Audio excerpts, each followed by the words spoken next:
Watching a Karthik Subbaraj film is often about embracing his rhythm and vision. He frequently includes meta-references, pays homage to cinema history, and infuses his narratives with a distinct visual and auditory style that intertwines heartfelt romantic threads with unexpected bursts of humor.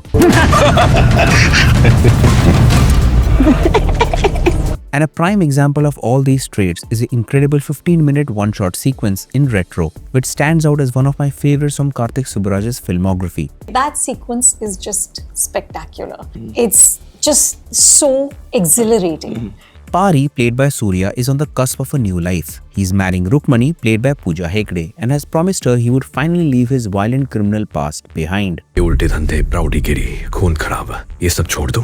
This 15-minute scene sequence unfolds right in the midst of their pre-wedding celebration, packed with music, dance, and seemingly joyous dialogue. But beneath the surface, a different kind of tension simmers. Paari's adoptive father, Tilangan, arrives with a hidden agenda, subtly steering conversations towards a cryptic term, goldfish. Finally, my goldfish!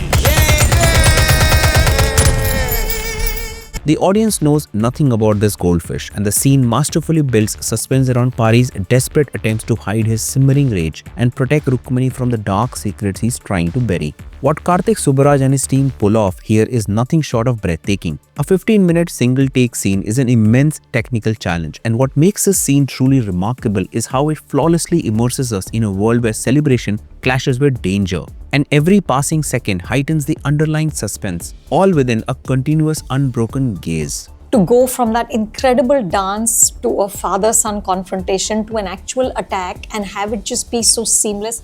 The entire movie is packed with so many incredible scenes that we could dissect each one for hours, which is why today I am focusing on how Karthik masterfully builds tension and moves us emotionally through what I consider his most well-crafted scene. Because if the entire film feels like a philosophical time series running in a loop, this scene stands as its stark opposite. But before we dive into what makes this scene so interesting, let's get some context. Paari's journey begins in the 1960s, an orphaned infant carrying a distinctive spear-shaped scar on his stomach who finds a home with Sandhya, the wife of powerful gangster Tilangan, played by Joju George. Paari grows up under the care of his adoptive mother, but Tilangan never truly accepts him as his own son.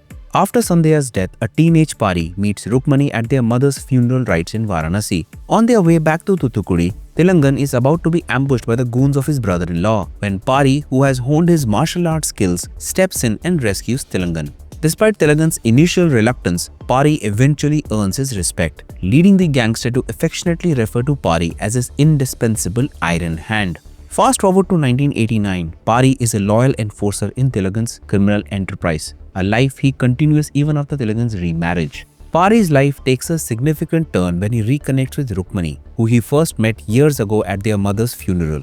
Their love story blossoms over 4 years, eventually leading to their wedding in 1993. It's at this very celebration that Paari publicly declares his intention to finally leave his life of crime behind, unknowingly setting the stage for the dramatic events that are about to unfold.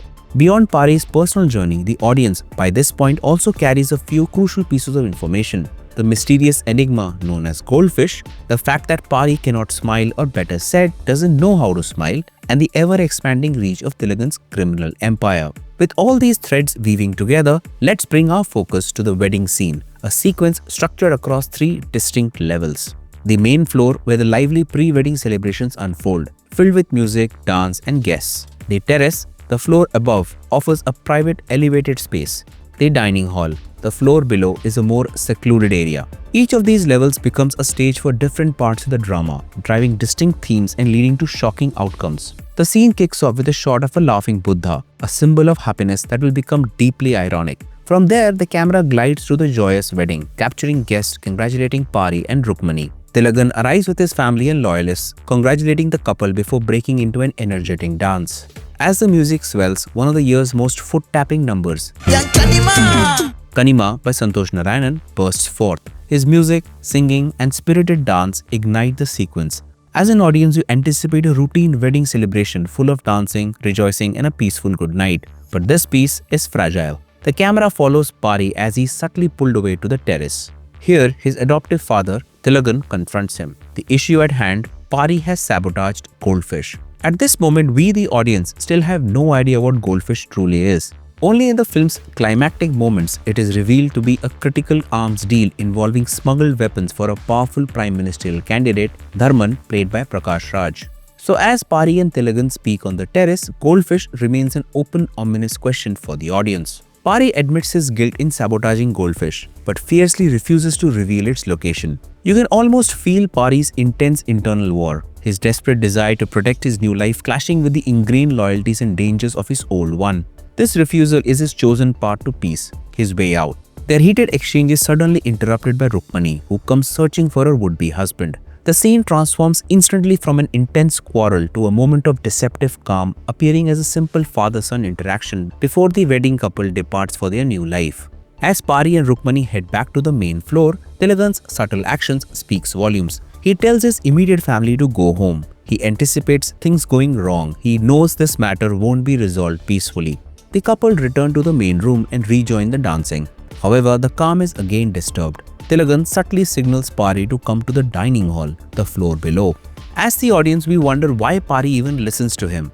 He's marrying Rukmani, leaving the gangster life behind. Why bother?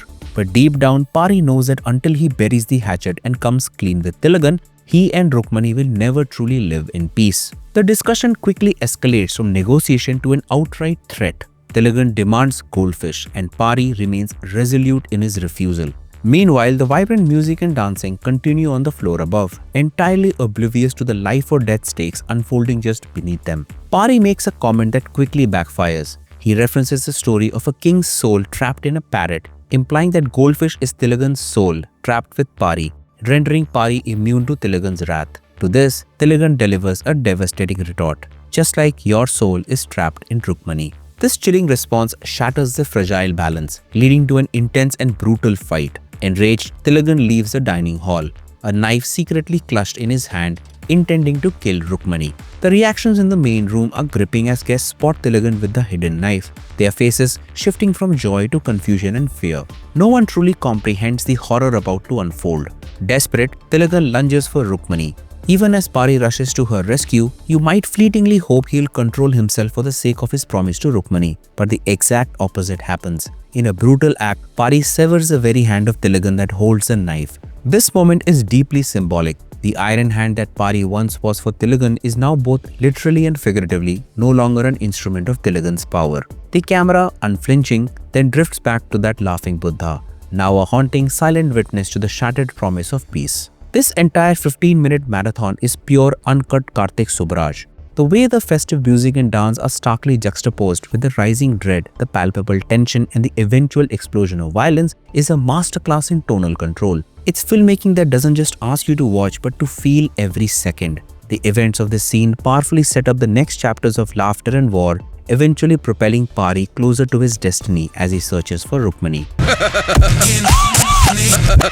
If you found this breakdown insightful, be sure to check out our scene breakdown from the movie Salar right here. Thanks for watching and I'll see you in the next one.